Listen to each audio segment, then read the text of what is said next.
नमस्कार, आप देख रहे हैं इंडिया बोल रहा है। मैं हूं आपके साथ विवेक शांडिल्य। अमेरिका ईरान की जंग में डोनाल्ड ट्रंप अलग थलग पड़ते नजर आ रहे हैं। पूरी दुनिया अमेरिका के खिलाफ खड़ी दिख रही है और तेहरान को सपोर्ट मिल रहा है, ईरान को सपोर्ट मिल रहा है। दुनिया के बड़े बड़े लीडर्स ने डोनाल्ड ट्रंप को सपोर्ट करने से इनकार कर दिया है, उनका साथ देने से मना कर दिया है। इसलिए समंदर का रास्ता अब अमेरिका के लिए कब्रिस्तान बन चुका है। कोई भी जहाज मिडिल ईस्ट में अमेरिका के लिए आज की तारीख में सबसे बड़ा खतरे का सबब है। मिडिल ईस्ट आज की तारीख में अमेरिकी राष्ट्रपति डोनाल्ड ट्रंप के लिए वो दलदल बन चुका है जहां हर गुजरते दिन के साथ ट्रंप फंसते जा रहे हैं। हालात बेकाबू हुए तो डोनाल्ड ट्रंप ने दुनिया के ताकतवर संगठनों से, ताकतवर देशों से मदद की गुहार लगाई,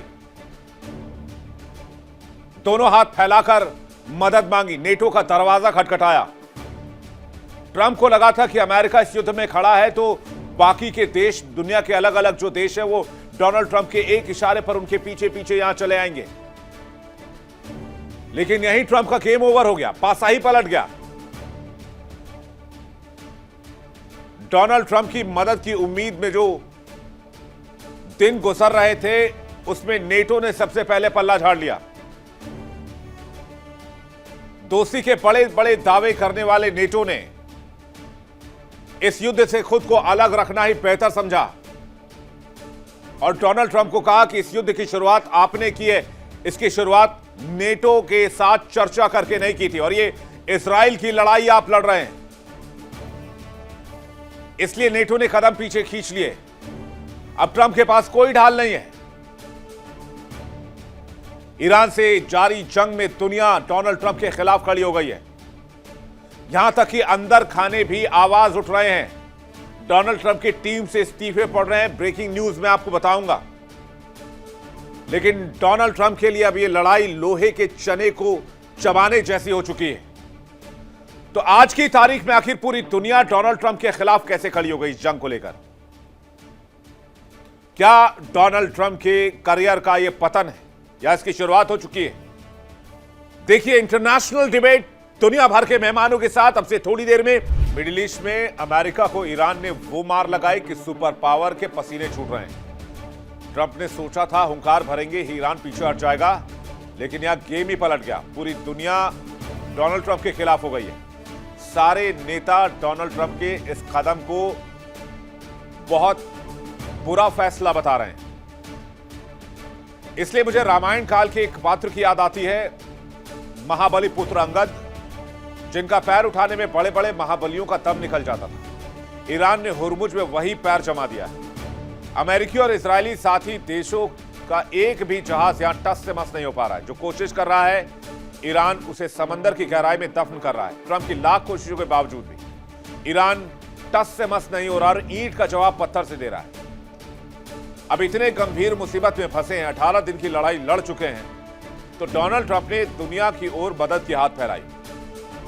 यहां तक कि चीन से भी मदद मांगी, France, Italy, South Korea, Japan, हर देश के सामने हाथ फैलाया।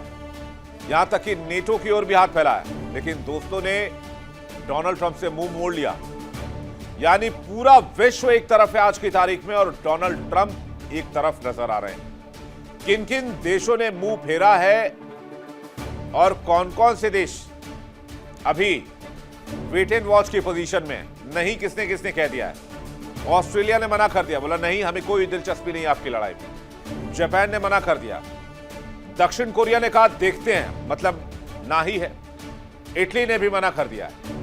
फ्रांस ने भी मना कर दिया है। ब्रिटेन ने भी कहा है देखते हैं, आगे कुछ बताएंगे।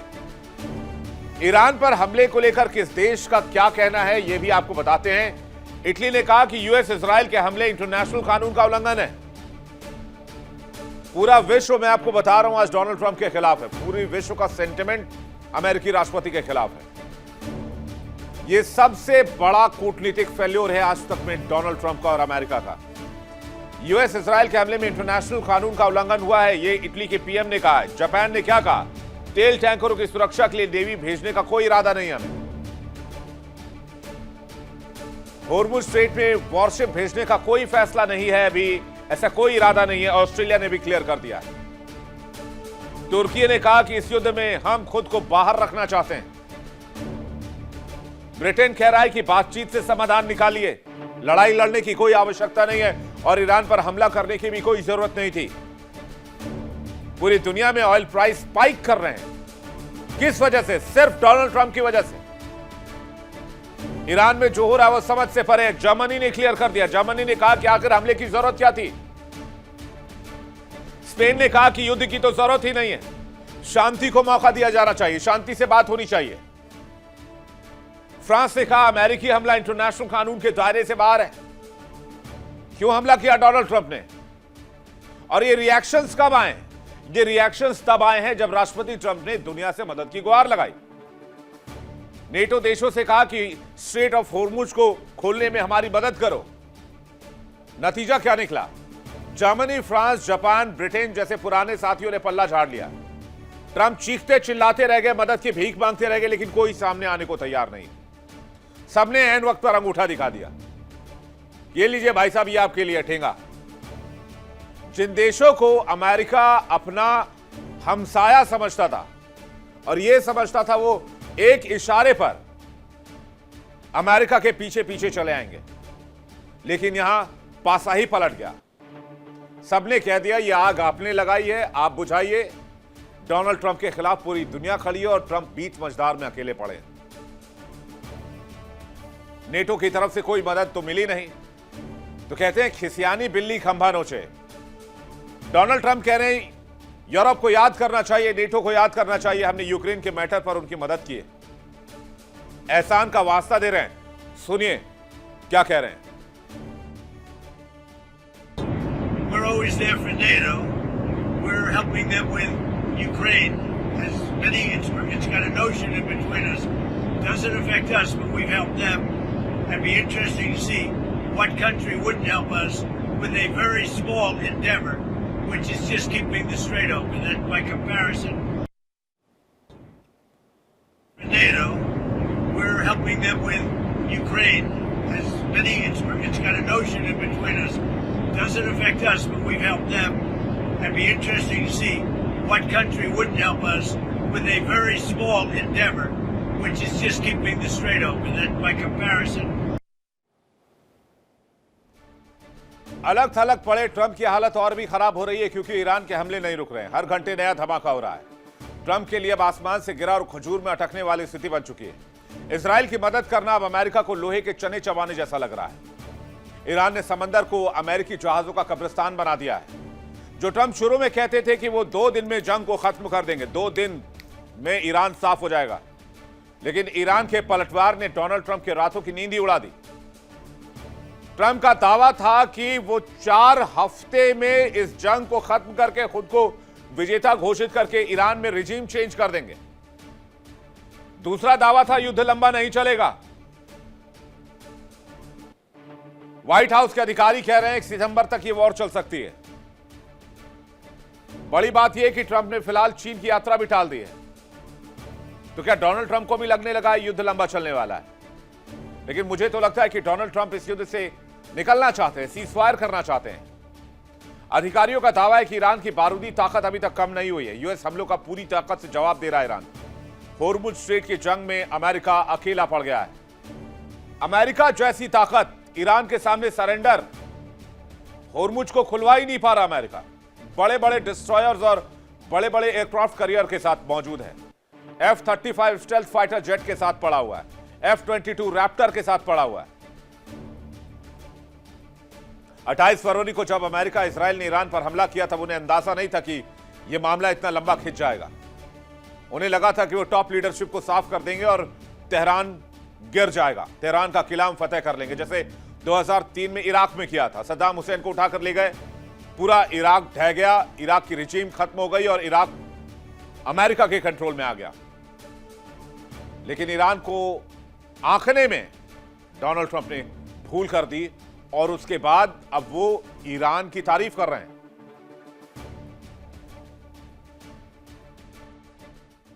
They weren't supposed to go after all these other countries in the Middle East. Those missiles were set to go after them. So they hit Qatar, Saudi Arabia, UAE, Bahrain, Kuwait. Nobody expected that. We were shocked. And the other one, they fought back. They could have yielded. But think of it, if we weren't around, they had tremendous power. They had thousands of missiles, most of which we've terminated. युद्ध के मैदान में पूरी दुनिया Trump के खिलाफ खड़ी हो गई है। ईरान ईंट का जवाब पत्थर से दे रहा है। खाड़ी देशों में अमेरिकी अड्डों पर ताबड़तोड़ मिसाइल और ड्रोन हमले जारी हैं। तेल की कीमतें आसमान छू रही हैं और ट्रंप की रणनीति की हवा निकल चुकी है। ट्रंप के गठबंधन से नेटो ने दूरी क्यों बनाई, या ट्रंप के इस कॉल से नेटो ने दूरी क्यों बनाई, मैं इसको आपको समझाने की कोशिश करता हूं। पहली वजह महायुद्ध पर मतभेद, यानी कि इस लड़ाई पर नेटो के साथ कोई बातचीत नहीं, यूरोप के साथ बातचीत नहीं। डोनाल्ड ट्रंप ने इजराइल के साथ मिलकर ईरान पर हमला कर दिया। दूसरी वजह है ग्रीनलैंड पर बहुत आंखें तरी रही थी यूरोप को, अमेरिका ने, डोनाल्ड ट्रंप ने। तीसरी वजह है डोनाल्ड ट्रंप एकला चलो की नीति अपनाते हैं, जो चाहते हैं वही करते हैं। उनको लगता है उनकी वजह से या अमेरिका की वजह से ही दुनिया चल रही है। पांचवी वजह है जनता की जरूरत, मिड टर्म इलेक्शंस को देखते हुए भी हमला किया गया हो, जिससे कि अमेरिका को लगे कि भाई अमेरिका के राष्ट्रपति इस वक्त जंग लड़ रहे हैं तो उनका साथ देना चाहिए। महायुद्ध के इस मोड़ पर अमेरिकी सेना भी थक रही है, खजाना खाली है, दोस्त दुश्मन बन रहे हैं। होर्मुज अमेरिका के गले की फांस बन चुका है, ना उगलते बन रहा है ना निगलते बन रहा है। रूस और चीन की खामोशी इस आग में घी का काम कर रही है। वो तमाशा देख रहे हैं कैसे सुपर पावर अमेरिका अपने ही बुने जाल में फंस चुका है और छटपटा रहा है। होर्मुज पर ईरान और अमेरिका के अब तक क्या दावे रहे वो भी देख लीजिए। ईरान का दावा है सिर्फ यूएस इजराइल के साथ ही प्रभावित है, या सिर्फ उनके जहाज को हम जाने नहीं देंगे। अमेरिका कह रहा है कि होर्मुज को ईरान ने पूरी दुनिया के लिए बंद कर रखा है, जबकि तेहरान ने इस दलील को खारिज किया है। अमेरिका का दावा है कि तेल के जहाज निकल रहे हैं, ईरान ने कहा है, जबकि अमेरिका का कहना है कि होर्मुज की सुरक्षा बहुत जरूरी है क्योंकि वह तेल के जहाज नहीं निकल पा रहे। इसके लिए एक इंटरनेशनल नेवी का गठन होना चाहिए। सभी देशों की नेवी को मिलाकर एक इंटरनेशनल टीम बनाई जानी चाहिए। ईरान कह रहा है अमेरिका सैन्य कार्रवाई रोके, उसके बाद फिर देखते हैं क्या होगा। अमेरिका दावा कर रहा है कि ईरान सीज फायर चाहता है। ईरान दावा कर रहा है कि एडवांस हथियार अभी इस्तेमाल नहीं किए लेकिन आगे करेंगे। अमेरिका दावा कर रहा है ईरान के हथियार खत्म हो गए। अरब देश जो कभी अमेरिका के साथ खड़े नजर आते थे, आज वो ईरान के सामने मिमिया रहे हैं। ईरान की आक्रामकता देखकर दबे पांव पीछे हट रहे हैं। इजराइल के आयरन डोम के तो इंटरसेप्टर्स पहले ही खत्म हो चुके हैं। तेल अवीव की सड़कों पर सायरन बज रहे हैं, मिसाइल गिर रहे हैं। हमले इतने सटीक और तेज हैं कि इजराइल का सुरक्षा कवच भी रेत की दीवार की तरह ढहता नजर आ रहा है। और ट्रंप के लिए क्या सिचुएशन है, आगे कुआं पीछे खाई, जंग से भाग नहीं सकते, यू टर्न लेंगे तो बदनामी होगी, जंग लड़ नहीं सकते क्योंकि कैपेसिटी खत्म हो रही है और तेहरान की तरफ से हमले कम नहीं हो रहे। इसलिए तेहरान ने 3 ब्रह्मास्त्र का इस्तेमाल किया। पहला होर्मुज, दूसरा तेहरान के मिसाइल्स और तीसरा तेहरान के ड्रोन्स। होर्मुज वो इलाका है जहां तेल सप्लाई पूरी दुनिया का 26% गुजरता है। उसको ईरान ने चोक करके अमेरिका को घुटने पर लाने में सबसे बड़ी कामयाबी हासिल की है। तो क्या महायुद्ध अमेरिका के सूर्यास्त की शुरुआत है? क्या डोनाल्ड ट्रंप के पतन की शुरुआत है? और पूरी दुनिया आज की तारीख में अमेरिका के खिलाफ हो रही है। तो क्या अमेरिका की जो सुपर पावर की बादशाहत थी, या जो सत्ता की हनक या ताकत की हनक थी, वो अब खात्मे की तरफ जा रही? बातचीत करने के लिए मेहमानों का एक बड़ा पैनल इस वक्त हमारे साथ जुड़ रहा है। ब्रिगेडियर शारदेंदु हमारे साथ जुड़ रहे हैं, रक्षा विशेषज्ञ कर्नल जे.एस. सोली हमारे साथ जुड़ रहे हैं, रक्षा विशेषज्ञ। अमन चुग हमारे साथ जुड़ रहे हैं, भू राजनीतिक विशेषज्ञ और आर्थिक मामलों की जानकार। और अहमद मस्ती खान हमारे साथ जुड़ रहे हैं, वरिष्ठ पत्रकार, अमेरिका से लाइव। आप सभी लोगों का बहुत बहुत स्वागत है। देखिए इंडिया डेली 24/7 अब आपकी स्मार्ट टीवी पर। इंडिया डेली मौजूद है सभी डिजिटल प्लेटफॉर्म पर लाइव और लगातार। इंडिया डेली 24/7 हर दिन राष्ट्र को समर्पित।